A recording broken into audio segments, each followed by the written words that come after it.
120 seconds.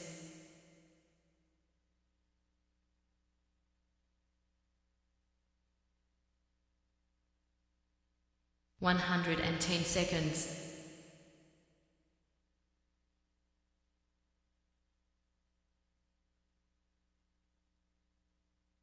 100 seconds.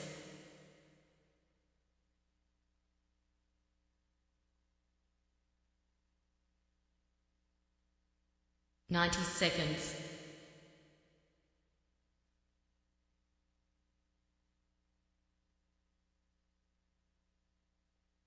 80 seconds.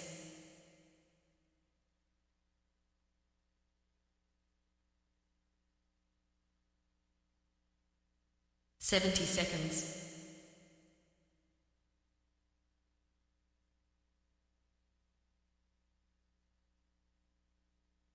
60 seconds.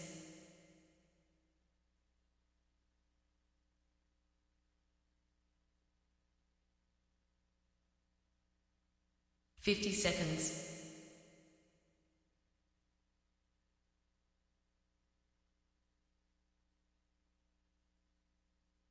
40 seconds.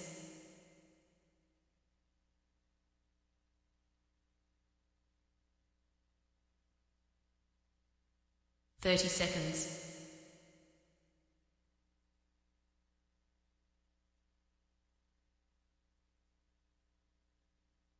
20 seconds.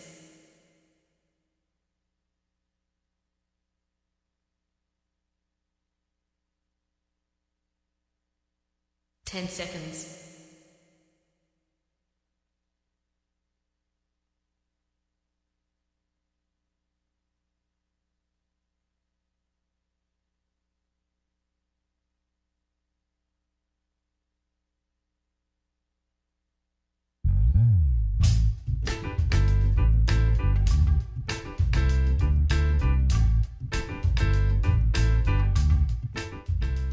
J. McCauley. I'm Naisha McCauley, and you're watching AccessTV.org.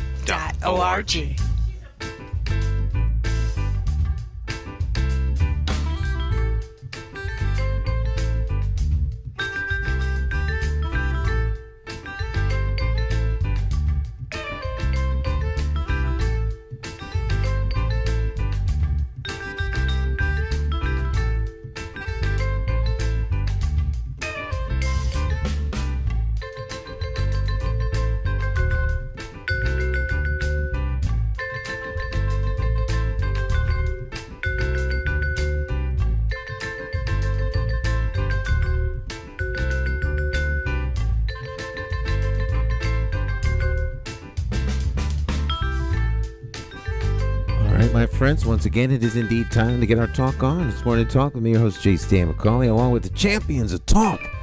This morning's talk champion in the house with us, none other than the one and only Cleo Duke-Wright. Miss Cleo, how you doing? I'm doing good this morning. How was your week? Oh, my week was busy. Busy week? Busy week, yes. Do anything special this week? I went to the convention, the first one I went to. I thought I had gone to one before, but I didn't. The Democratic Convention, I went to that one. And so I thought I knew what was going on, but I evidently I didn't know anything, but it was good. I thought it was going to last a long time, but it didn't. I mean, I brought food and everything. I thought we were going to go like into the night, you know. So I said, "Oh, I better bring some food," and so I brought food and oranges and fruit, you know, and things like that. And then it was bam, it was over. I said, "Wow." Oh, I had lots of ideas, but yeah, the convention, the convention. It was very efficient. It went by very, very quickly. Very quickly. They've been known to go into the night. But yeah, that's what they told me. The word was out that this was not going to be an all-nighter. Yes, that's what they told me. And you know, I went to when Senator Coleman was being reelected, I went to that one in Windsor, and that lasted a lot longer. So they told me this was going to be even longer. So I prepared myself. So, Well, it was and it was very, very short. very short. Well, it was short. Was well organized. Not as many nominees. See, I thought everybody who was running for mayor Would be up on the board. would be up on the board, and then they would just sort of pick. But there was what? See, 46, 21, 46, 50. That's not enough votes. You know, delegates. 77. 77 delegates. So I'm just saying, you know. So after I realized it, there couldn't have been that many, and so. Now, when you say 46-21, what are you? The scores that they got, like Senator Coleman got 10 and Oh yeah, Bronze got 21 and the other guy got Fonfera. Oh, it's Senator Fonfera. Fonfera. Yeah. Oh. Yeah. Judge Coleman got 10 delegates, Yes. or 10 votes from the town committee. Senator John Fonfera got 21 I kept votes saying LeBron is from Fonfera. the town committee, and then of course Arunan Aralumpalum got 46. Yes, that's what I was trying to count in my head. Right, so 46 and 1 is 47, plus 20 is 40, 50, 60. And then 10 makes 77. So 77 votes. There are 77 members of the Democratic Town Committee. And those 77 elected representatives among themselves vote for who they believe will best represent the interests of the party. I didn't understand. Okay, Judge Coleman. He was a delegate too. Judge Coleman is not a delegate. Why he voted for something? He was standing in as a proxy. Oh. So he's a proxy for someone who is a delegate. Oh, I see. So like town committee person Princina Holloway, she was unable to attend, so she had a proxy. Right. And her proxy was former council president Arjo Winch.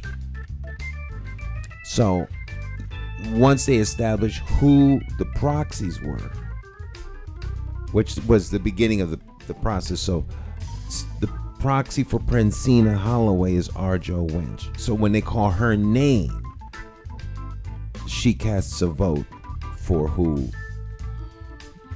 she represented. Not necessarily her vote, but the vote of who she. Same thing with the Judge Coleman. And so Judge Coleman's vote, of course, was for Judge Coleman, but he was acting as a proxy. So he didn't vote for himself. He articulated the will and the wishes of the individual for whom he was sitting in as a proxy. Yeah. So proxy votes are counted for. So so 10 for Judge Coleman, 21 for John Fonfera, and 46 for Arunan Aralumpalum. So Arunan Aralumpalum is the party endorsed candidate to represent the Democratic Party in the city of Hartford. Now that will be challenged by several different individuals who believe that they would do a better job. So now they have to go out and get 1,800 signatures. So to be on the safe side, it's 1,800 and some change, but everybody better roll up in there with about 2,500 signatures. To be on the safe side. $3,000 would put you in a good space, but you need about 2,500 because a lot of the signatures will be ineligible because they won't be legible, or the people aren't registered. Thought they were, but they aren't. the address is not there, or some yes, birth date's not there, or name isn't right, or the signature can't be recognized. So those signatures will be disqualified. Yes, like I Willie wrote his signature, but signed a petition, but he didn't change his address at the registrar's office yet. Mm-hmm. So that's going to be ineligible, right? That will probably be ineligible because the registrar is not going to be trying to look up to see how many people didn't change their addresses, because there's 50,000 people potentially to pull from. So those are the rules of the party. They could be easier, but they aren't. I mean, the rules are the rules of the rules. Right. So the party has made its pick. Mayor Bronin yesterday endorsed the party pick. So the mayor has also endorsed Arunan Aralambolu. And so now there is a strong sense that he will be the next mayor. Well, not the next mayor, but he will be the one that represents the party in the general election in November. This is a primary. Right. So there may be somebody else who wins the primary. Oh, anyone else could win the primary. The primaries. The winner of the primary will be the person who got the most votes out. Right, but Arunan will still be on a ticket, right? The only thing he doesn't have to do is garner a slot on the ballot. The party's going to put him on the ballot. Yeah. Okay. Anyone else that wants to be on the ballot can be, but they have to get 5% of the party members to say, well, we'll stand behind this guy. He should be on the ballot so everyone can vote. So the way to get on the ballot is the party has to put you on the ballot. Members of the party have to put you on the ballot, but the members of the party have elected their town committee person to represent them. A lot of people don't understand how this works. So the town committee has 77 members. I think it might. Yeah, I think it's 77 members. It's been up to 80, 81, but I think there's 77 members currently right now. And so you need half plus one. You need a majority, simple majority. Half plus one is a majority. And those individuals who cast those votes are elected by the members of the party when they have town committee elections. So actually the town committee elects them. The town committee votes for them. Votes for who they believe will best represent the interests of the party. And the party has interests. And I put it that way on purpose because they don't necessarily. The party and the people. I don't think they're the two things. The party. They're different. The party. Is that the same thing as the people? No. Okay. Now there's fair room for debate and argument. That's not the same thing. But I don't believe that. I thus saith stand, not necessarily the truth. I don't believe that the interests of the people are necessarily reflected by the expressed will of the party, because the party has interests that are in conflict with the people many times. So let's say the party believe that the wizards of smart who make policy believe that a vibrant downtown is essential to a community's growth, a community like Hartford.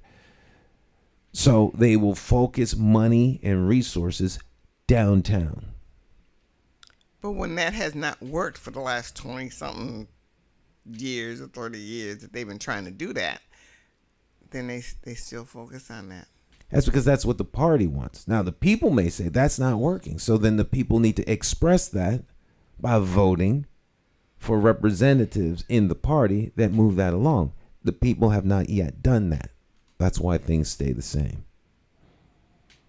So that opportunity to do something will come September the 12th. when the people vote for who the party has picked, or reject that person and vote for another candidate that is petitioning to get on the ballot. So if Senator Coleman gets on the ballot, or Judge Coleman gets on the ballot, say Judge Coleman gets on the ballot on the B line, because the party line is line A. Mm-hmm. The B line might be Eric Coleman. The C line might be John Fonfara. The C line, let's say the C line is Tracy, Funny, and the A, B, C, D. The E line is Giselle Jacobs.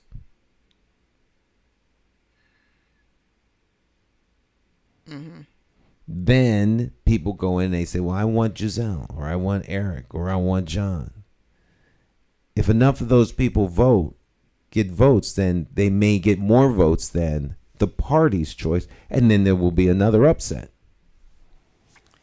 And those individuals will be on the ballot for the party. That doesn't mean that they can't run in the general election, but they have to petition their way onto the general election ballot. Then they got to do another petition. That petition needs to be done right now. All petitions for ballot need to be in by the 9th of August. The 9th of August. The 9th of August. You have until the 9th of August to get all signatures in. Oh, my gosh. 4 o'clock p.m. on the 9th of August, you need your 2,500 signatures to be in. You need your signatures to be in for the general ballot change as well as the primary ballot change by the 9th. After that, it's too late. You could be a write-in, but it's extremely rare that a write-in candidate wins an election. It has happened in the past, but around the country, but it's very, very rare. You'd need a really engaged populist, constituency to have them go out and write the candidate's name in with a pencil or pen. There's usually a write-in candidate in every election. They might get 6 or 7 votes, but most certainly not 7,000 or 8,000. That would be monumental. Wow. Okay. So we have August 8th is around the corner. August the 8th is right around the corner. Yes, I think it's next week. Well, no, next week. Week after next. Week after next. Yeah. Well. So it's a little more than 10 days. A little more than 10 days. Yeah. So I think it's all very exciting. I love the process. It's exciting. But people they always have the government they deserve in this country because you get to vote. Unfortunately, a lot of people just are they're disconnected and disengaged. You go out and you knock on doors, and people, it's been very interesting going out knocking on doors because there's some people who are just simply telling you, I don't do nothing political. I don't know nothing about it. I'm not involved in politics. Don't want to be. They don't understand that everything that they do is the result of a political decision.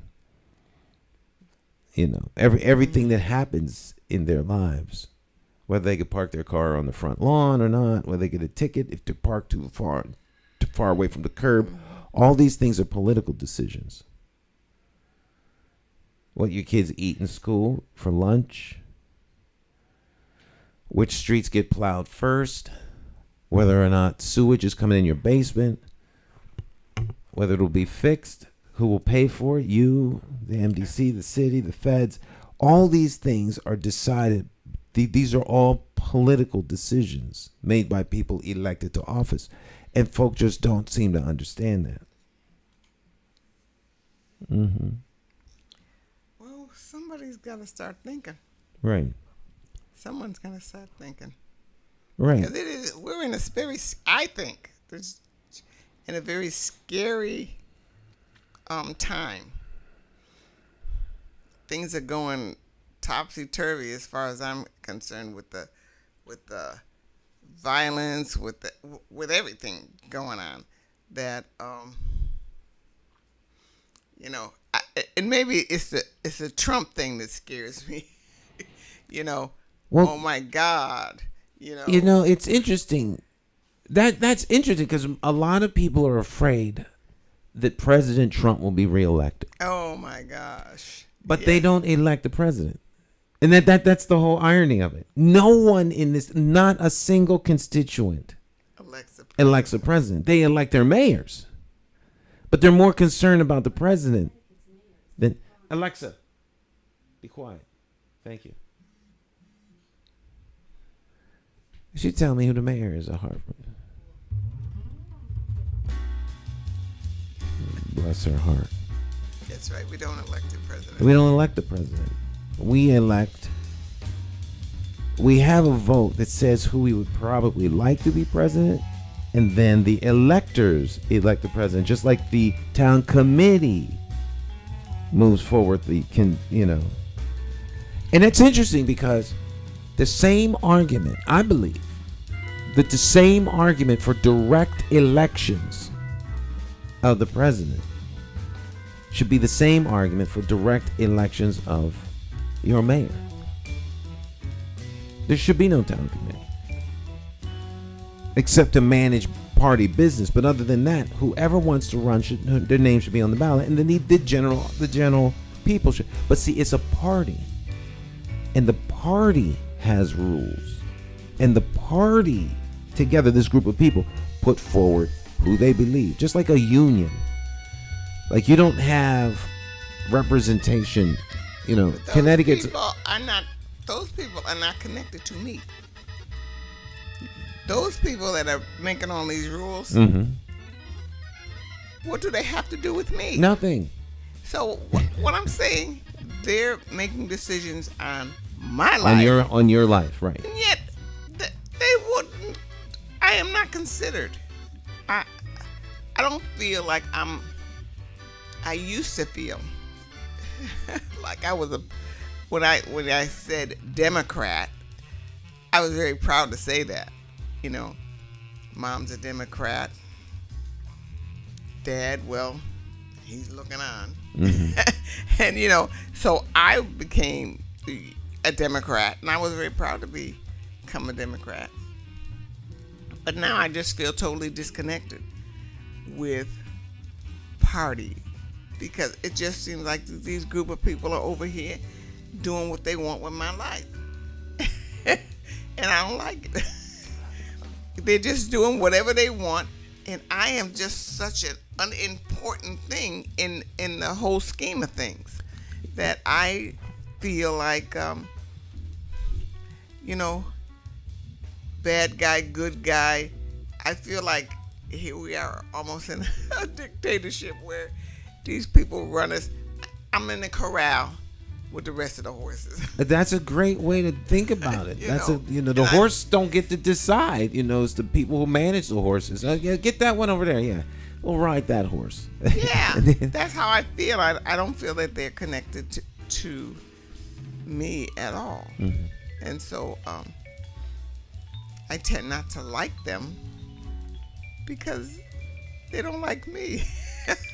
And they're not doing anything to make my life better in this, in my community, in my city, my state. It's all about them. It's all about this party talking to this party and this party doing this party, and that person got to do this or he won't get this, and if you want to get this, you got to do this. That's how I think of it in my head, and it shouldn't be that way. I don't think it should be that way. At least not as much as it is. Because you have crooked people. Oh, you have people, but you always got to take care of the masses in order for you to have a good. Because if the masses get bad, you in trouble. So you got to have some kind of connection with the masses, and I don't think I think they totally disregard us completely. Well, I think your analogy with the horses is pretty accurate because if the horses break loose, you're in trouble. But so you make sure you keep the horses right. corralled. But, right, and that's how I feel. I feel like we're corralled. Well, in some ways, one might suggest that we are. Stick and Stay. We'll be right back.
Hi, My name's J. Stan McCauley. I'm Naisha McCauley, and you're watching AccessTV.org.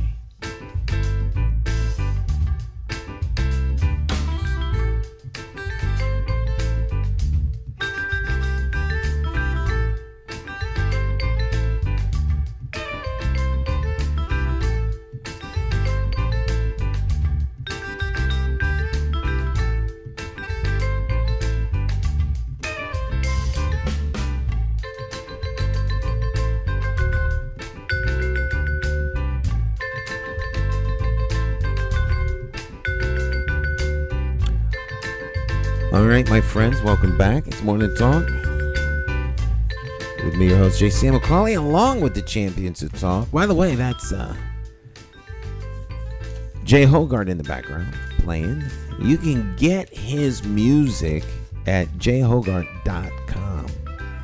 And great, phenomenal music. This is his latest album. This is his latest work that you are hearing selections from in the background for our music. But right, we're going out. We're talking about the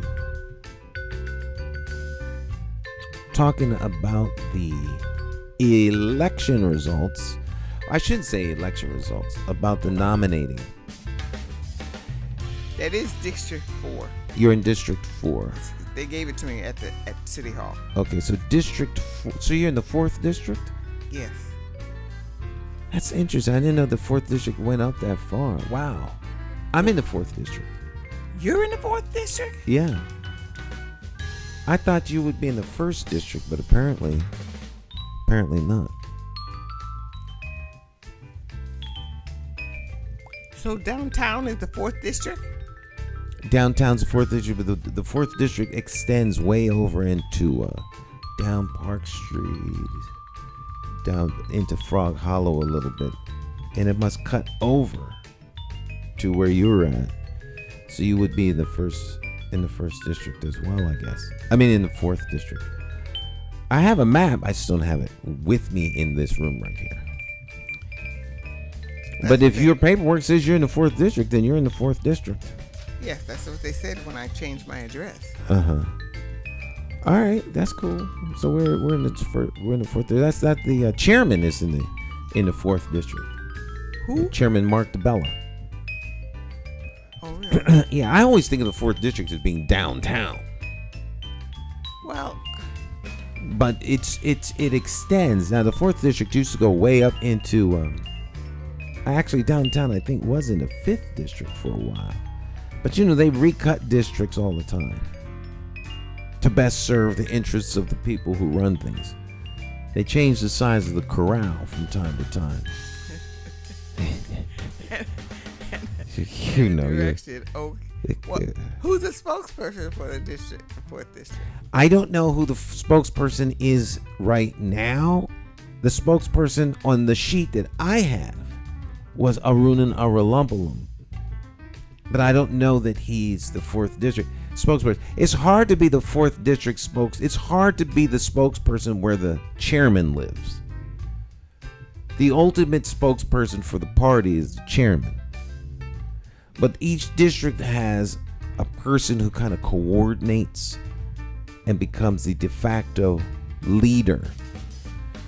So, you have the spokespeople are all each district. There's 6 districts: the 1st, the 3rd, the 4th, the 5th, and the 6th, and the 7th. The 7th district has 2 spokespeople. They're co-spokespeople. I think they're the only one. Everyone else has a singular spokesperson. Yeah. But, each the districts are different, but then they make up the Democratic Town Committee. And the Town Committee represents the party and the members. See, people don't understand that their government is run by a party. So you have the Democratic Party, you have the Republican Party, Green Party, Labor Party, Working Families Party, Liberty Party, Freedom Party. There's no end of the parties. Liberty Party, the Hartford Party. My God, but but all of those parties, some of them, most of them I've never even heard of. Well, a lot of them you haven't heard of. There's a lot of minor parties. The big 2, of course, everyone's heard of, which is Republican and Democrat. And it's a lot like a restaurant. You don't get to choose what's being served. You get to choose from the menu what they're offering you. At the end of the day, it's still Betty's restaurant. Betty gets all of the profit from the restaurant. It doesn't really matter what you eat. And if you want something that's not on the menu, well, you have to go somewhere else. But good luck in a town that only has one restaurant. So you're going to eat here, you won't eat at all. Yes.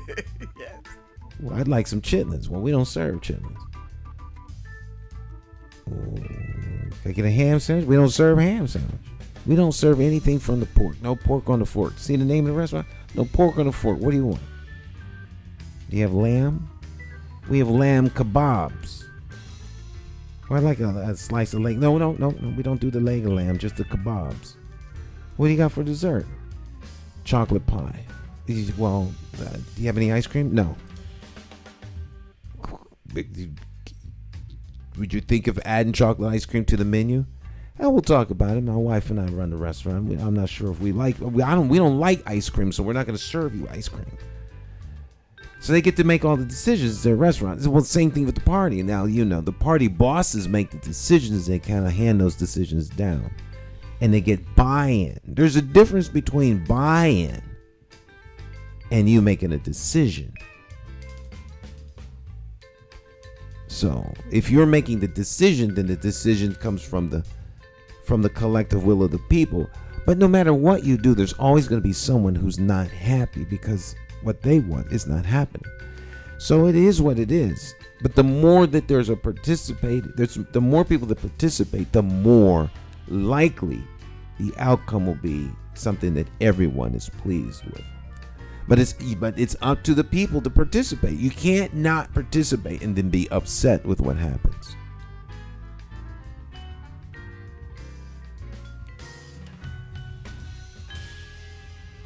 Not gonna win. People are too involved with their lives and survival. Mm-hmm. So many people are in survival mode. In this town, how are they gonna worry about who's elected when they're worrying about how they're going to pay the rent. Right. You know, and it's And that's what makes Hartford the perfect town for carpetbaggers. Because think about it. The town's mayor, in theory, particularly a small town, Hartford is not a major metropolis. One could make the argument that the greater Hartford region is a metropolis, but the greater Hartford region doesn't have a metropolis mayor. All of the towns in the region have their own mayors or first selectmen. Or town chairman or whatever. Manchester's got some really weird thing going on, but that's another subject. So each town has its own political leadership. Hartford is not, it's not New York or Boston. It's a small town. And it's small enough that most people know one another. But in Hartford, you could come to the town, not be from the town, and become the mayor. Because Hartford is such a poor city. The people in Hartford are so poor that they're not concerned and they're disconnected from the political realities. So they are just trying to make it to the end of the day. They're in survival mode. right. They're not worrying about who the mayor is. Stuff works. It just, they go about their business. The school is bad. The school is bad. They send their kids to bad schools. There's people that don't know how bad the school is until they go on some sort of for some odd reason they wind up at Rembrook Day or Loomis Chaffee Day, and then they go there and they say, "Oh my God, things here are so different at this school." Or they go to just Avon High, or Conard or West Hartford High.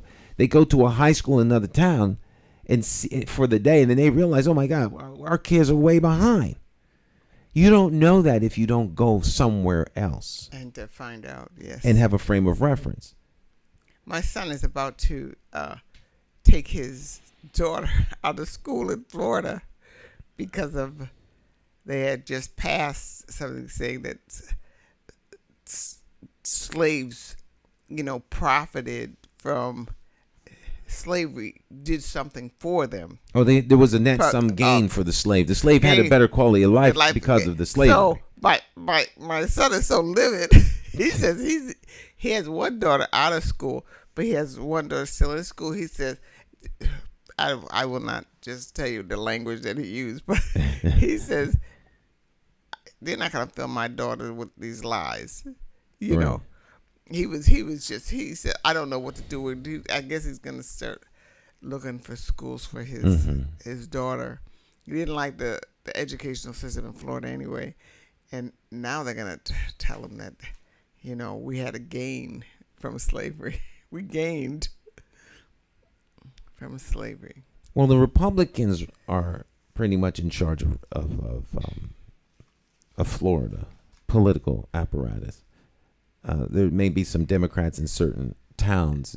It's not all one, but the dominant prevailing political will is that of the Republican Party, and so the pitfalls associated with party politics is not, because of one party or the other. It's because they are the fact that they are parties. The party determines what's in the best interest of everybody, and then they pass those things down. And either you get behind it or you get out. That's right. And the immigrants, the people who were building the houses, when the governor said, this is just hearsay, so don't quote me, that we're gonna go to all of these companies, and we're going to see who's legal and who's not legal, and we're going to kick them out of the United States and blah, blah, blah, blah, blah, blah. And the house, they left. They simply left, and so the building up of houses in Florida stopped because they left. They threatened him and they left. That's what, kind of what he was telling me on the phone. So there's a lot of things happening in Florida too. Mm-hmm. And the governor's going to run for president. That's what he's planning to run for president. Of Florida? Of Florida. Is Yes. he running for president? Yes. Oh my goodness. He's running on the Republican ticket. He's put his name in the hat. There'll be many people running for president on the Republican side. The Democrat side, of course, there's, the current president, Joe Biden, is not challenged by anyone. It's not likely that he will be unless something happens where he is forced to step down or say he's not going to run. Then there will be a flood of people. Just like in Hartford when the mayor said he wasn't running, the floodgates opened and, all kinds of people running for mayor. But the handoff has been made to Arunan Arulampalum. I call him Luke 2.0. Luke 2.0. 2.0 because he's carrying the baton. It's a handoff. Nothing changed. If you look at what happened on Monday night, the same city council was reappointed, renominated, with the exception of one person, which of course is Nick, because Nick is running for mayor. Nick LeBron is running for mayor, so he's out. So they replaced him with Kelly Bilodeau from the 6th district. So the council hasn't changed. The treasurer is not changed. Nothing has changed. I didn't stay for the. So the only thing that's changed is the potential of a new mayor, because the old mayor wasn't running. So you're saying, if Arunan gets in, Nothing changes. nothing will Nothing will change.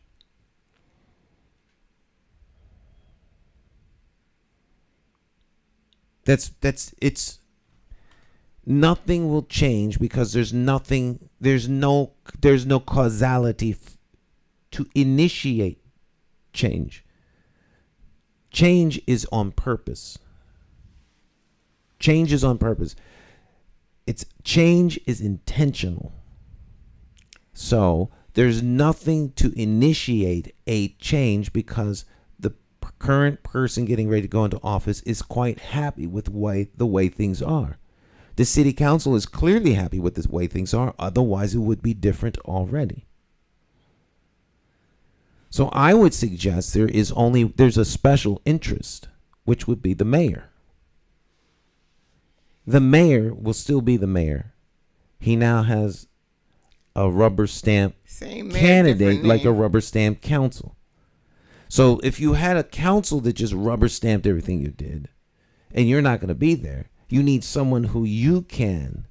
What do you care? You're leaving. He's not leaving. He's not going to be in office. He's not leaving? The powers that run things are not the people who you see. They're people who are behind the people.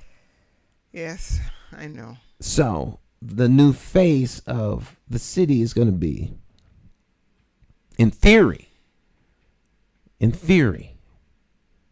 what they would like to do is continue the things that are going on. They want to continue the downtown construction, the downtown vision, all of the things that are currently in play. They don't want there to be any interruption. And any other mayor would interrupt it. Any other mayor would interrupt what's going on. Except Arunan. Yes. And Arunan works for the MDC.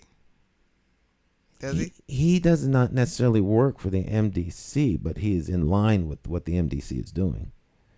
Oh. He has not said anything openly about the flooding in the sewage.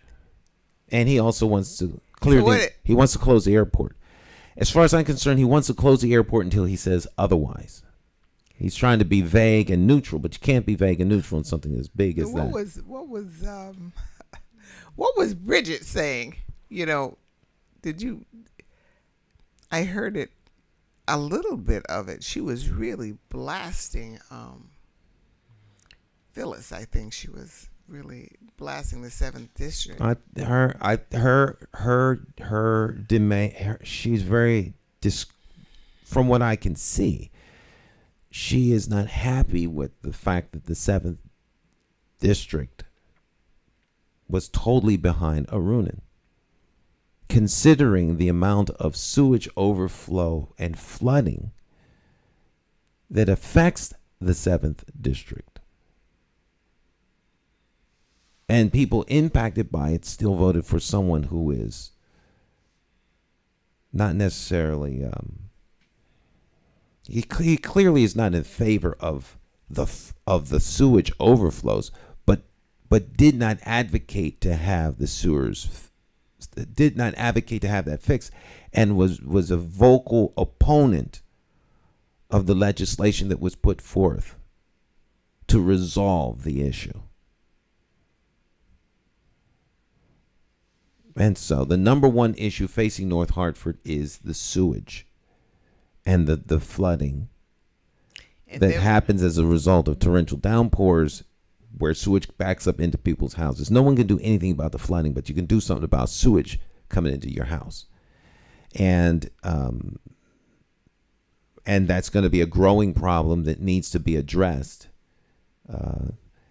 long term and short term. In the short term, you have to do something about that, and not to mention the issues with the dikes and the flood control system. There's so many systems in Hartford that are on the verge of collapse that people have. They have no idea, because you're presented the pig with the lipstick. So you put enough lipstick on the pig, before long the pig starts looking good. But that is not the case. Things are not as rosy as they would appear, because you have a good, accentuate the positive, eliminate the negative, and don't mess around with Mr. In Between. Right. You know the song. That was a Doris Day song. Yeah. Right. Accentuate the positive, eliminate the negative. And don't mess with Mr. In Between. Yeah. Something that was a popular song. Yes. So, if the Titanic is sinking, we're not going to talk about that. We'll accentuate the fact that there's great music playing up on the deck. I mean, they're playing their hearts out like they've never played before. You say that it's just a great time. Come on up to the deck. Well, the ship is sinking. No. We don't want to talk about that. Let's talk about is there something sinking? Because all we're talking about on MSNBC is Trump. And is there? And my son made a statement yesterday. He said, while we're looking at all this stuff, what's really happening? Right. in the world? What's really happening? Why they want us to watch this one show after the other? They're all saying the same thing. What's going on? Meanwhile, what's going on? Right. Really, Meanwhile, on the international scene, you've got China and Taiwan. You've got North Korea. You've got a little thing called the war in the Ukraine, between the Ukraine and Russia. You've got Russians amping up their attack. They're not even saying anything about the Ukraine anymore. No, but they're giving the Ukraine billions and billions and billions and billions and billions of dollars so that they can fight a war. You're arming them while at the same time saying we need to disarm American streets. But you're arming the streets of Ukraine. Tens and tens of thousands of people are being killed that you're not hearing about. And it's horrible. And the Ukraine is the quote unquote bread basket of the world. So while there's fighting there's no growth. And then this, of course, leads to famine. Water supplies are being destroyed. I mean, there's so many things going on that people are just not paying attention to because they're caught up in all of the distractions and the good. It's like Rome is burning, but people don't care. Right. You look at this day, night after night after night, and that's what I come up. I said, well, what's really going on in the world?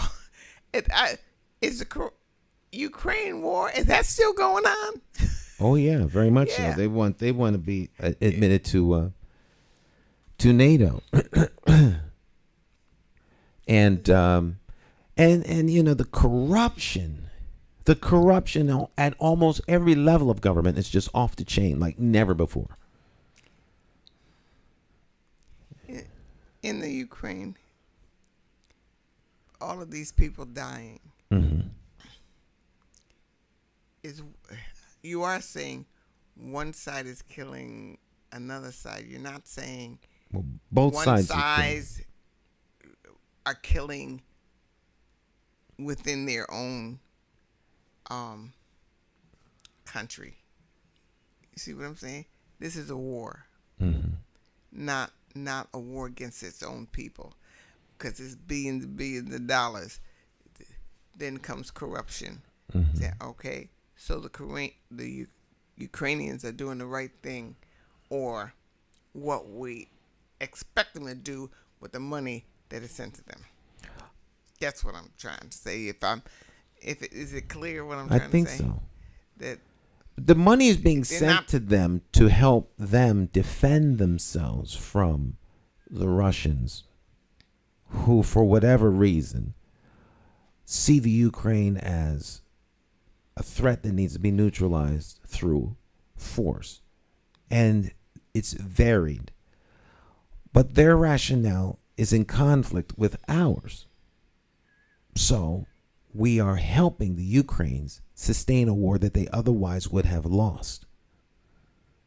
And the war would be over. So instead, people fight. You know, one thing about an armed conflict is someone loses quickly, and then it's over. But you can make a lot of money selling weapons and arms. As long as people fight, there's money to be made. And the conflict goes on. We profit off of conflict. So anytime there's a war, there's generally money to be made. So you have a war on drugs, a war on poverty, a war on whatever. So a war on educational disparities. So money is going to be coming out, and a lot of people are going to make money as they, in theory, fight for all these things. Meanwhile, the regular people are dying. Folks are getting blown up while these knuckleheads at the top, in their egos and greed, haggle over who's going to make money, or I'm not going to let him get one up on me. Meanwhile, your people are being slaughtered by the tens of thousands. And if you bring it down to a more local level, while people are, you know, trying to get personal gains or move their personal agendas forward, the regular people suffer. And it doesn't seem like they care. They don't even try to pretend to help the people who are suffering. And it's very it's angering. I mean, it's frustrating, but it's very angering too, to see people being played. And because they are so gripped in poverty, they don't see it. They just suffer from it. And as long as someone comes and gives them a bone or gives them a little of this, a little of that, they're content, because they're just trying to make it to the end of the week. And that's very sad. And that's what makes Harvard the perfect town to be picked, piece by piece by piece by piece by piece, for personal gain, because it's a perfect town for carpetbaggers. And of late, we have carpetbaggers rolling up in here, exploiting the people. And until the people wake up, it'll continue. And it's not likely that the people will wake up anytime soon, which makes it the perfect time for something really has to happen. Yeah. To get them moving. By the time the ultimate happens, it'll be too late, because they'll be moving them out on buses soon. Or this fantastic leader that, appears could help, could lead the people out of this. who had foresight.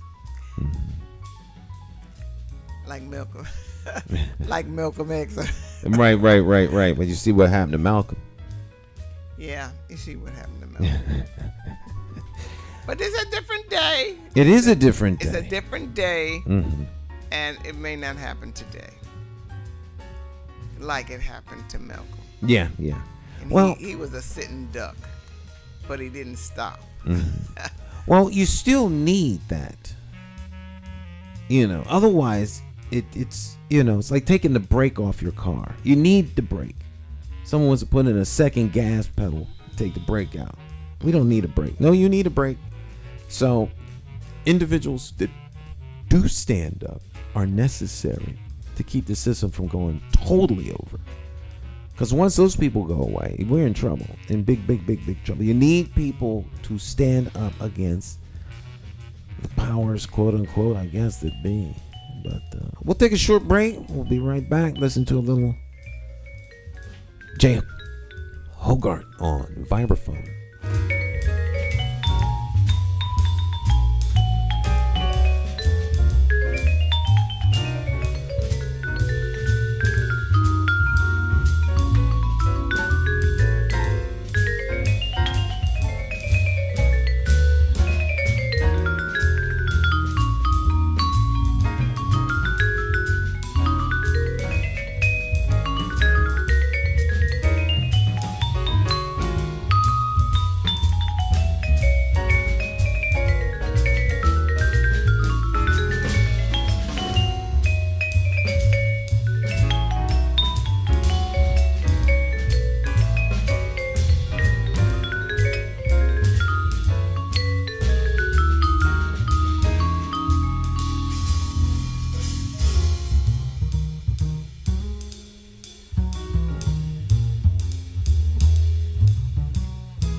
Hi, My name's J.C. McCauley. I'm Naisha McCauley, and you're watching AccessTV.org.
Van Gelder Studios. Historic recording studio in the jazz world. Historic studio. It's an honor to have been inside that facility. In the same space as the greatest jazz artists on the planet. Because this is where all the jazz greats recorded in that studio. And you're in the same space that they were in. Standing in the same recording booth that they were in. For years, you couldn't bring a camera in there. No recording device, no video, no photos, nothing. You couldn't bring it inside the studio because of the way the studio is designed and the techniques that the acoustics. Yeah, so that you wouldn't know what his recording secret was. And so I had the esteemed pleasure of being able to record Jay and his group in there. We only show you, I think, there's only like 4 songs that we use here, but there's 12 of them. There's video for 12 different songs. I don't know how many is on that.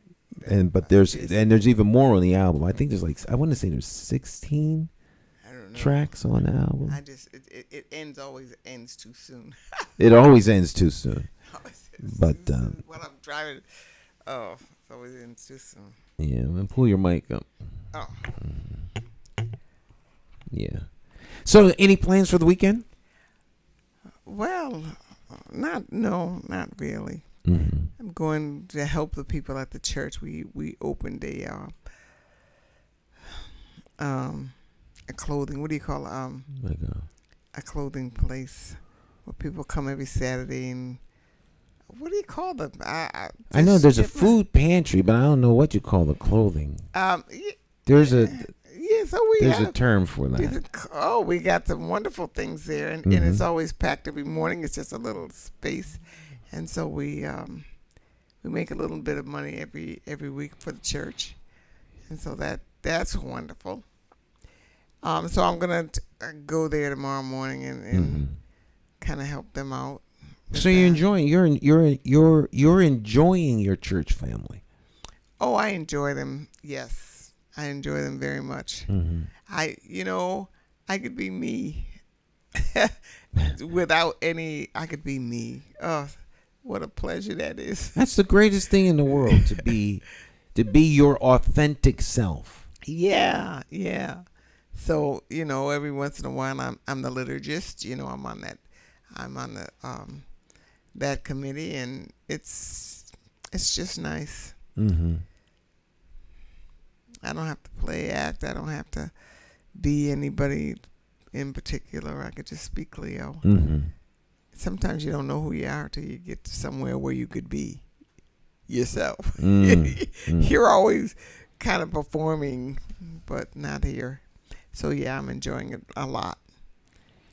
That's a pretty deep concept. Have you found yourself? Do you know you yet? I think a lot of people do. We look outside so much that we never look inside. So we're always trying to be something. Mm-hmm. I can talk for myself. I was always trying to be something. I'm going to be this. I'm going to be that.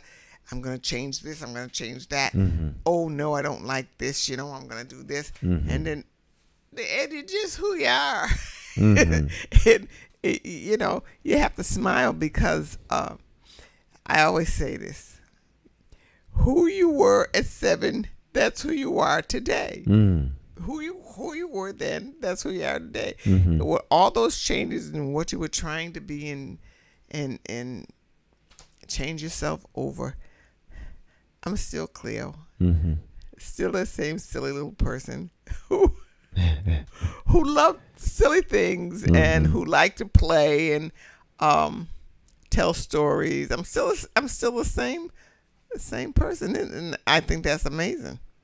That you end up being the same person you were when you were, and all those things I thought about at 7, they were real. Mm. You don't think they're real. You're just playing, but they actually were real, and I actually was that person, am that person, and I don't particularly care who likes it or dislikes it, or hey, what can I do? I spent more than half a century trying to change it, and it's still the same. So it is what it is. It is what it is.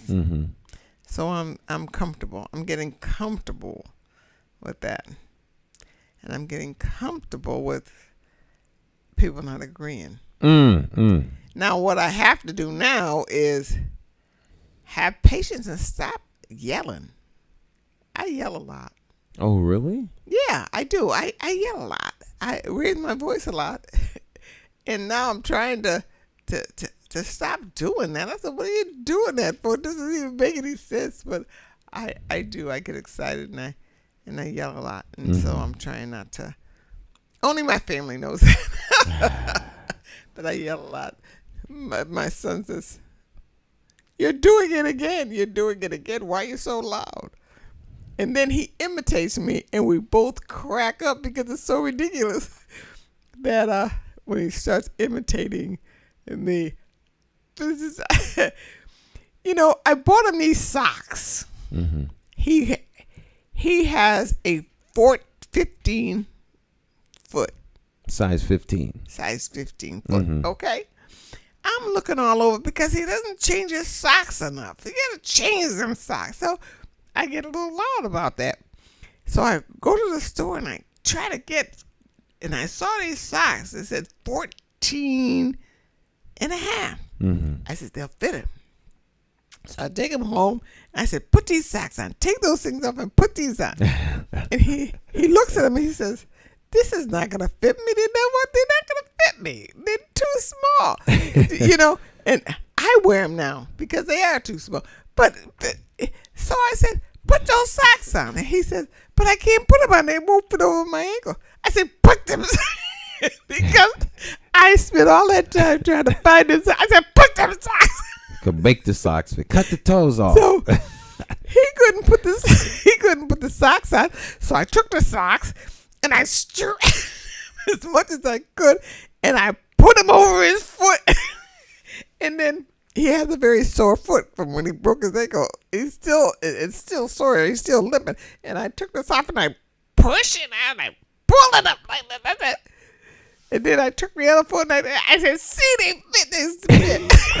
Well, when I looked at the socks like the other day, his foot got all swollen up. One of his, there was no circulation. So I said, take those socks off. So you're making him wear these socks and they're too small. Too small. But then, see, I won't give up. He says, would you just stop? But I keep thinking, my son is suffering. And he said, would you please stop? I said, no, I have to find some socks for you. So I went online and I did find some diabetic socks. And they were big enough and they fit on his feet comfortably. So we had to kind of scrape those other socks off his feet. And, so I do stupid, and I get loud and I'm saying, I want you to do this. I want you to wear this. I want it to be okay. It's okay, isn't it? He says, oh, please. He says, oh, my God. So I'm trying to stop, to accept and stop. Because when I think my children are suffering, so somebody I care about is suffering, and this is where my biggest problem, I'm always trying to fix it. I'm going to solve this problem. I'm going to solve your sock problem. I'm going to solve this problem. And it's way, and my son is much too old for me to be carrying on like that. So I'm going to try to, I'm trying to be calm. And so I read through the fruits of the Spirit. Maybe about 4 long suffering, charitable. I about every maybe 3 times a week. But the 2 things that I haven't, well, kind of, is patience and self-control. The 2 things that are the hardest to do to me on the fruits of the Spirit is patience and self-control. So I'm really working on doing that. Well, patience has a prize. The grand narrative, the life-changing, life-giving, everlasting word of the Most High God, the Bible, it says, let patience have her perfect work, that you may be complete and entire, lacking nothing. So, I always explain to people, if you allow patience to finish, there's a prize. It's like a cake. Yes. Leave the oven closed. Yes. And don't interrupt the process, or the cake won't be right. Right. And that's true. You're not privy to all the process. You're beginning the struggle, but you're not patient through the struggle till the conclusion, right? And the prize, right? And see, I mess it up.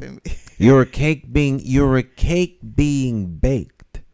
Give the baker time to finish, so that when you come out of the oven, you're done. That's Otherwise, we have to start the process all over again from the beginning. So just be patient, Yes. But it's very hard until you learn patience, or unless you have it as a gift.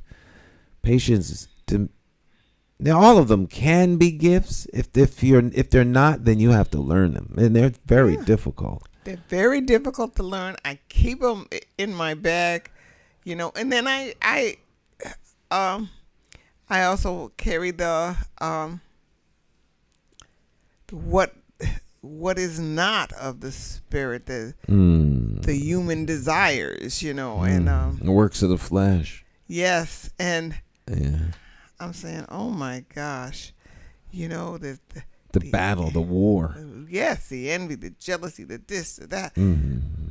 I don't think I'm really envious or jealous of too many people, or maybe not. I don't, but I can remember being that way. Well, you might not be around you may not be around certain things. It's like you can't suffer from the ill effects of something you are not around. So, it's sort of like you don't have to worry about the temptation of being bribed if you're not ever bribed. Right. But when the opportunity to be bribed comes, now it's a different story. What are you talking? Where's $100,000 on the table? Yep. $100,000. $100,000. It's different. See, it's different once the temptation is there. And so the trying of your faith worketh patience. Let patience have her perfect work, that ye may be complete and entire, lacking nothing.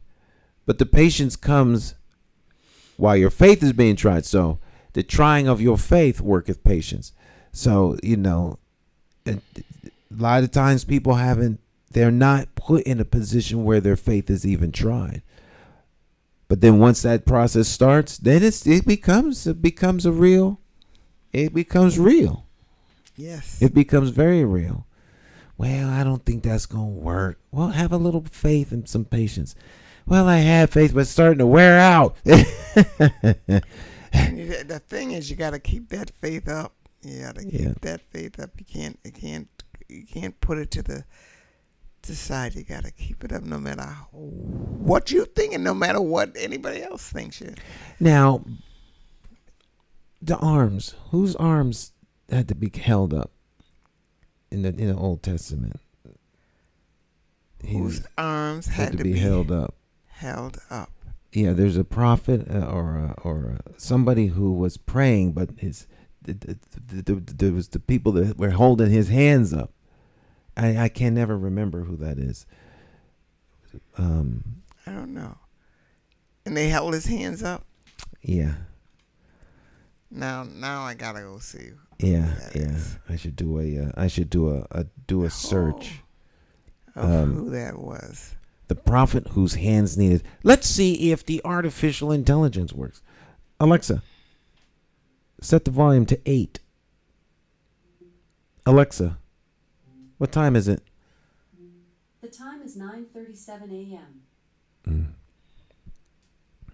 Let's see how smart she is on Bible trivia. Alexa, what is the name of the prophet whose arms need to be held up? From OrthodoxChurchQuotes.com.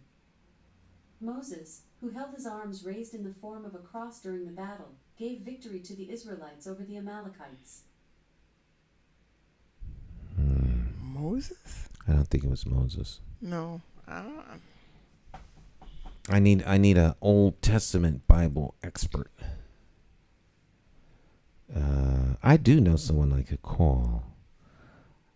See, this is one of those things that you do. Now you want the answer. Now you want that who's hands. Yeah. I don't know. I don't think I've ever known. Let me call and find out. See, my golden rule is if you're ignorant, you will remain ignorant until you get an answer. So right. Ask somebody that knows. A question. Old Testament trivia. An Old Testament question. The prophet whose arms needed to be held up because he was praying and he was getting tired, and if his arms were let down, so they had to. That was Moses. Joshua and Aaron. That's who I'm trying to think. Okay. I knew you would know. Joshua. All right. Bye. Joshua? Yeah. Joshua and Aaron held Moses' arms up. It was Moses. It was Moses. Right, but the Joshua and Aaron had to hold up Moses' arms. Because it was Moses who had to do this. But even Moses, your arms get tired. You get tired. So you need the people to help you. So perhaps you're the one that needs to be victorious. But you can't be victorious all by yourself. You need the help of other people. To hold you up. So they were holding up his arms. There was, when I was coming up, is stand on your own 2 feet, pull yourself up by your bootstrap. You could do it alone. Right. And so I always thought you could do it alone. If you had enough, you could do it alone. Mm-hmm. But it comes to realize that you really can't do very much totally alone. Right. You need other people, and the world wasn't built. God didn't build the world for you to do things alone. Actually, the answers were right here on the screen. I wasn't looking at my screen. Sister Nunez said, "I can't understand fruit of the Spirit, long suffering." Then she said Moses. Daryl Fitzgerald said Moses. Daryl. Yeah, Moses. You didn't even stand. What did you look? Moses. The hand, like at the back of the class. I got the answer. Does anyone have the answer? Me. Mrs. Lumpkin. It's me. It's me. Put your hand down, Johnny. Yeah. So it was incumbent upon Moses I to be the remember. one. Yeah. I knew. I was trying to think of Joshua and Aaron. I knew what Joshua, but I couldn't think of. So Joshua and Aaron were holding Moses' arms up, and he's the one who had to hold up his hands and pray. And they helped him do that. And so they helped him. They can't do it for him. See, there's certain things that you're called to do. There's certain things you're called to do that only you can do. but you need help. And if the person who's doing the work won't receive the help, then all perish. But if the person that does the work is willing to do the work, he doesn't have anyone to help him, we all perish, you know. Yes. The harvest is ripe. The harvest is plentiful, but the laborers are few. And so, you know, when it's harvest time, that means everything is ready. You have to pick the fruit while the harvest is. Otherwise, it'll rot on the vine. So the window is very, very narrow. And so sometimes you just need help, you know. And they get tired, but you just press your way through, you know, and the victory is yours. So let patience have her perfect work, that you may be complete and entire, lacking nothing. Because the Old English says want, but the wanting nothing is to be in lack. So the Old English word for want is lack. So lacking nothing. You will be lacking nothing if you just let patience be your guide. Be your guide and have, just be patient. Yeah. Well, they come together, patience and self-control. Oh, yeah. That kind of, they're kind of together. Although they have patience as I always go in order. You know, they have patience. It builds on number 4. Yeah. And they have self-control. Number 9, the last. Have patience, and then it's kindness and goodness and faithfulness and gentleness, and then there's self-control. So and self-control comes last after. I guess after you have all the others, because that's a hard thing to do too. Self-control. Yeah. But the people who run the city, the people who are at the top, they have a lot of self-control. Well, they have self-control, and they have patience. And they have patience. They have those two things. I don't know if they have all the other stuff, but they have patience and they have control. And no matter what you do, like you said, they're going to keep their eye on the ball. They're going to keep their eye on their objective. No matter what you do, they're going to be patient. No matter what interrupts them, they're going to be patient. They're going to go for that. No matter how you think they're losing and you thought, all right, we won this battle, they're still going to go straight for that. I tell my son, don't think they've given up, because they're still going straight for their goal. Straight for their goal. They're patient and they have a lot of self-control. And they'll take all your guff. They'll take all your parading in the streets. They'll take all of that. There's not going to change now one thing. They're still going to have. They're still going to have that eye on the ball, and they're not going to change it. We are not planners like that. You know. We need to be, and we should be. We're not playing, you know, we go from battle to battle, and we think we won the war, and we ain't won the war. Because we thought we won the war in the 60s. It was just a battle. We didn't keep our eye on that ball. Because, what they want. And they'll keep on going for it to the end. And that's what we need to do. Yeah. Their objective is ever present. The motivation may not be the same, but the objective is. You know, the second most patient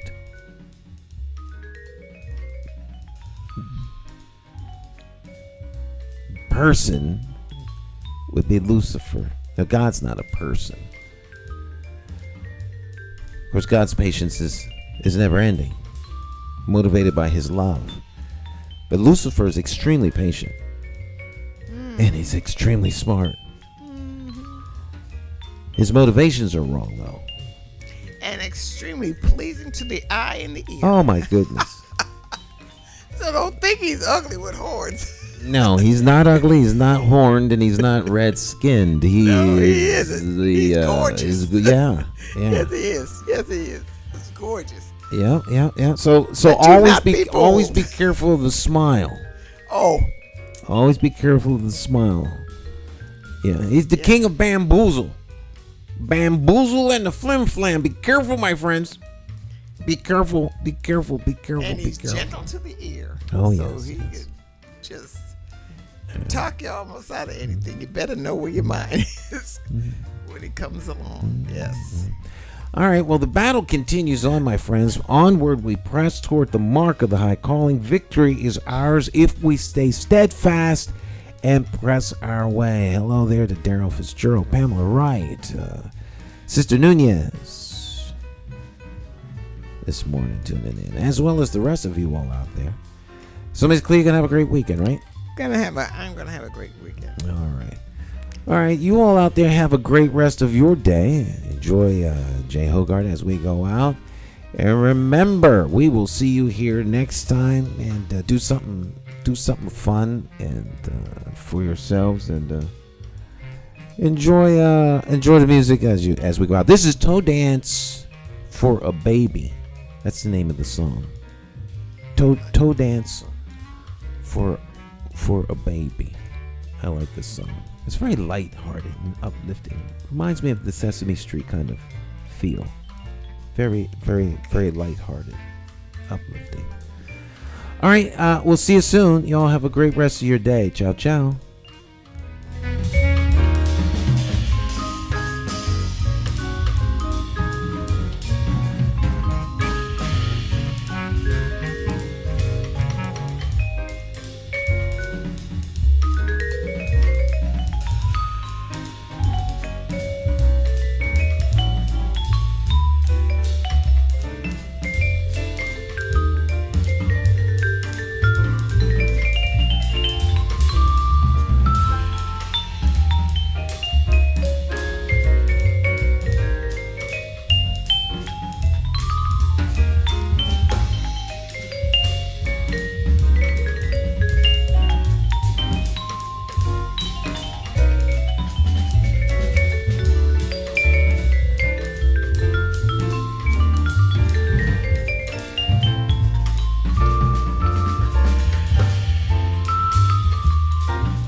morning.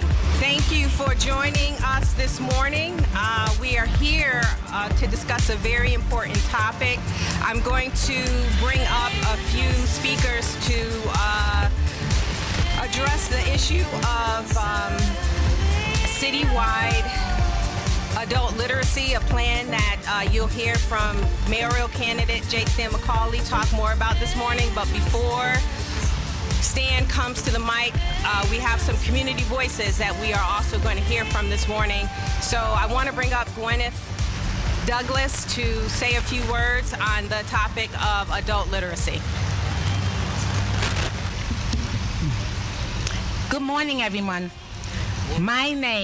This is such a glorious and historical day, and I am so honored to be a part of it. And I have a few words that I would like to say before our elect mayor, pre-elect mayor, J. Stan McCauley, comes forth. And it's on the literacy program.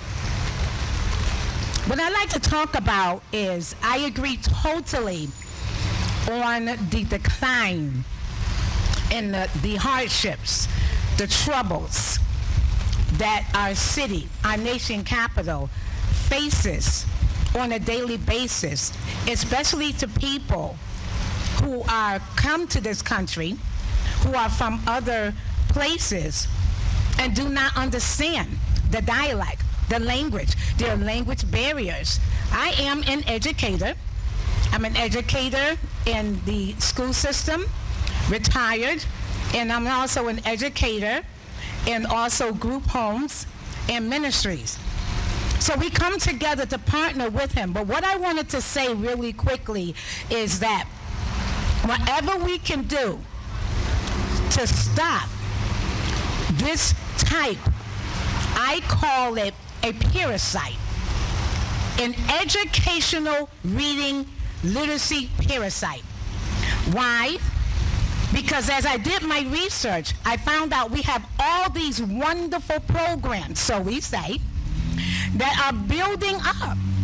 But if we don't build up this economy the way that we're supposed to, it's good to look nice on paper, but we all must join hands and pull it in just a little harder, just a little closer. For instance, starting from ages 4 to 12 years old, there are 5 or several different programs that they attest that work for Connecticut. You have the Reading in 100. You have the one that's called the X reading program. You have so many different programs. They even have the ESL, which is English as a secondary language for children who coming from a country into ours. Why aren't these programs effective? Where is the breakdown? Now, we all know that it starts from in the home and out. But I heard when I was just a little girl at Arsenal School that it takes a village. I am a native of Connecticut, a native of Hartford, Connecticut. I attended the Arsenal School. And if it was being said back then that it takes a village, then we must. I stand with J. Stan McCauley. I almost called him doctor. I stand with his wife because I don't split staff. I stand with his children. I stand here on the steps of City Hall to let everyone know and let the voice be heard. I am standing with McCauley. Why? Because one hand reaches one, catches one, love one. What we need now is just not love, sweet love, but we need real love. Real love for education and reading the right way. So let us put our foot, a pedal to the metal, and let's get this done. God bless you. I thank you, and have a great day. Adult literacy is a root cause issue facing many adults in the city of Hartford. Adults that I would say have been failed twice. They've been failed first by the educational system and a lack of resources, but then they find themselves failed again in a city that doesn't support them adequately to give them what they need in order to attain jobs, to participate in our democracy. So this is may not be a splashy campaign issue. Some may not find it to be the top issue, but it is a root cause issue. And oftentimes, it's referred to as a silent crisis because we don't want to speak to it. We don't want to address it in a way that political winds may change and come forward.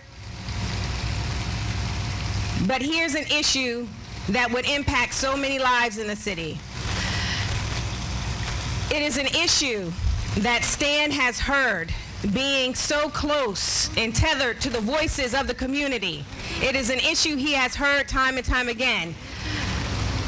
So, without further ado, I want to bring Stan forward to address his citywide adult literacy plan.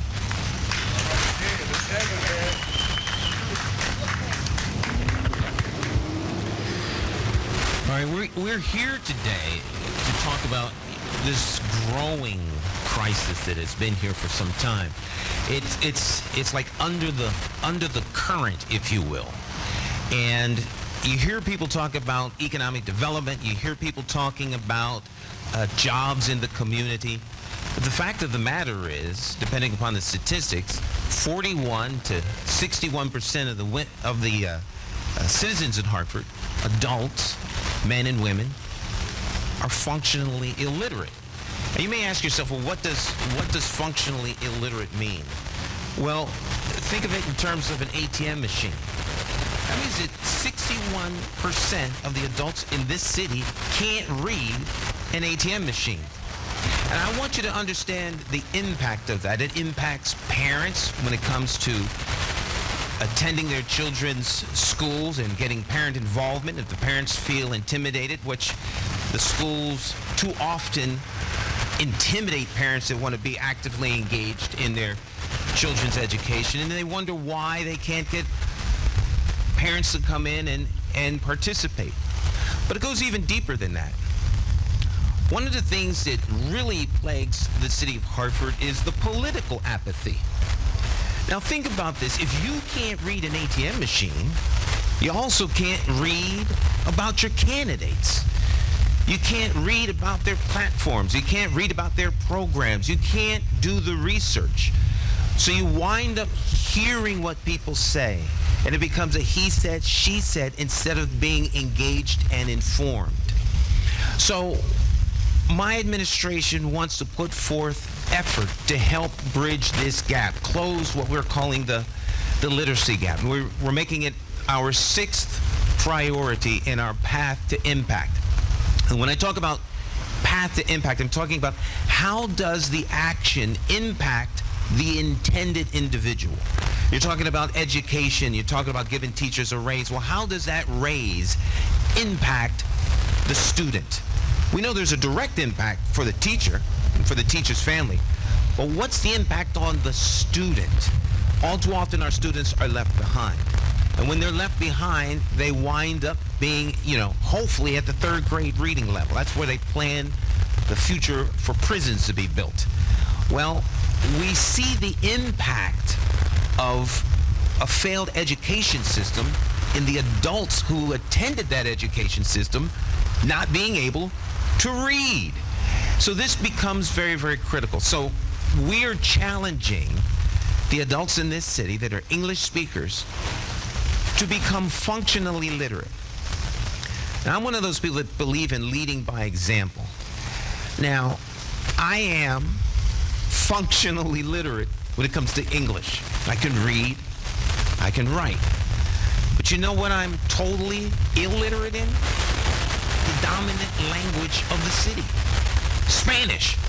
Now, we live in a city where the dominant language is Spanish, and the people that are running for office aren't fluent in that language. So I'm putting forth the challenge that I'm going to learn Spanish. I'm going to become conversationally literate in Spanish. I'm going to, in the next 4 years, learn how to speak the dominant language. So if I can learn a language I don't know, I know that our English-speaking people can become functionally literate in the language that is their primary language. All right? Hartford should be a dual language city. So we're calling this the Dual Language City Challenge. There are 76 different ethnic groups in this city. This is an international city. And it should be reflected by the languages that you have here and the cultural diversity that you have here.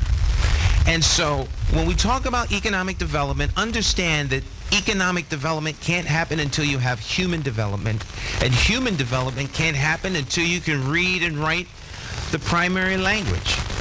And we can't have cultural diversity and understanding if we don't understand one another and respect the cultural differences that we have here in Hartford.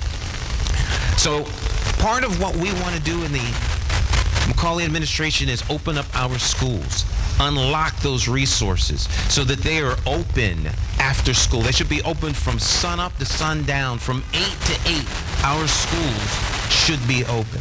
They should become the primary community centers. Parks and recreation should be in every single school. And when school ends for the students, it should begin for the adults. And so we're going to be putting learning centers where adults can become functionally literate in this city. So that's the challenge. We're going to challenge you to go to our website, McCauleyforMayor.com. Click on the path to impact and find out all there is to know about our complete 6-point plan to realign Hartford's priorities, and more importantly, our 6th priority, which we're introducing today, to close the literacy gap in the city of Hartford.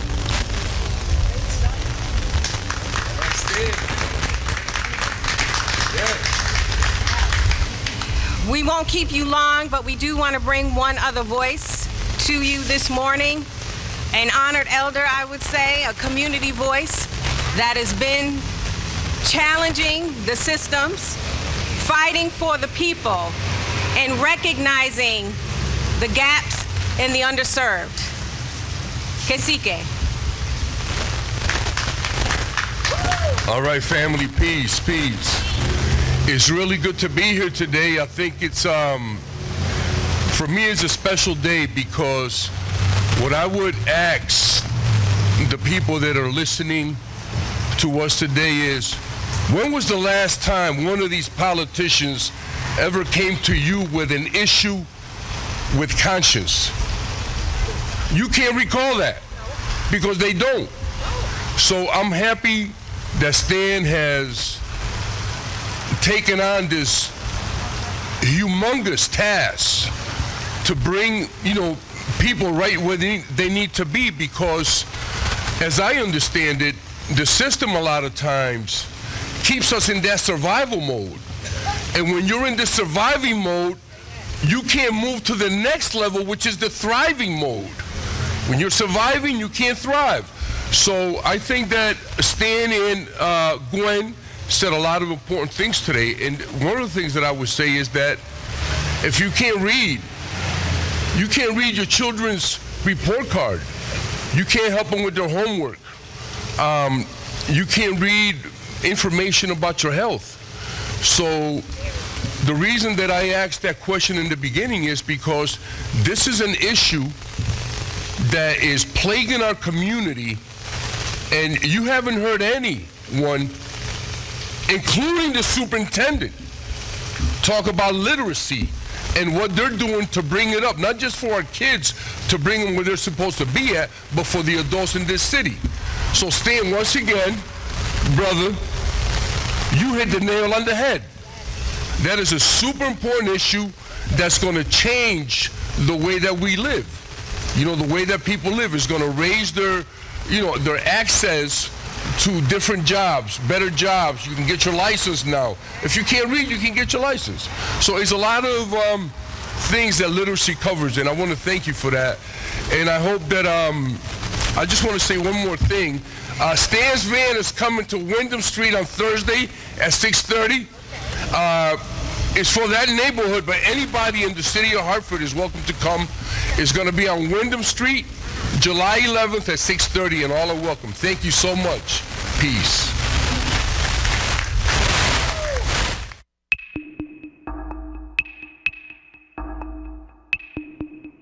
Every bad political decision is made by a politician elected to office. So if you think your vote doesn't matter, just remember this. There are people sitting with politicians in a back room making deals about your future, making policies about your children, making decisions about your neighborhood. To them, you are just a vote. You are not their cause. You are just a vote. Elections have consequences, and if you don't vote, you are actually voting to keep these people in power to work against you. Now more than ever, you need to make your vote count. It's time to clear the air and vote for a mayor that is unbought, unbossed, trusted, and accountable to you, the constituent. My name is J. Stan McCauley, and I am an independent thinker, and I approve this message. I'm asking you for your vote on Tuesday, September the 12th, 2023, in the Democratic Party primary election for mayor of the city of Hartford. For more information, visit McCauleyformayor.com. Have the courage to vote your conscience and vote for the name you trust and know. Vote J. Stan McCauley for mayor.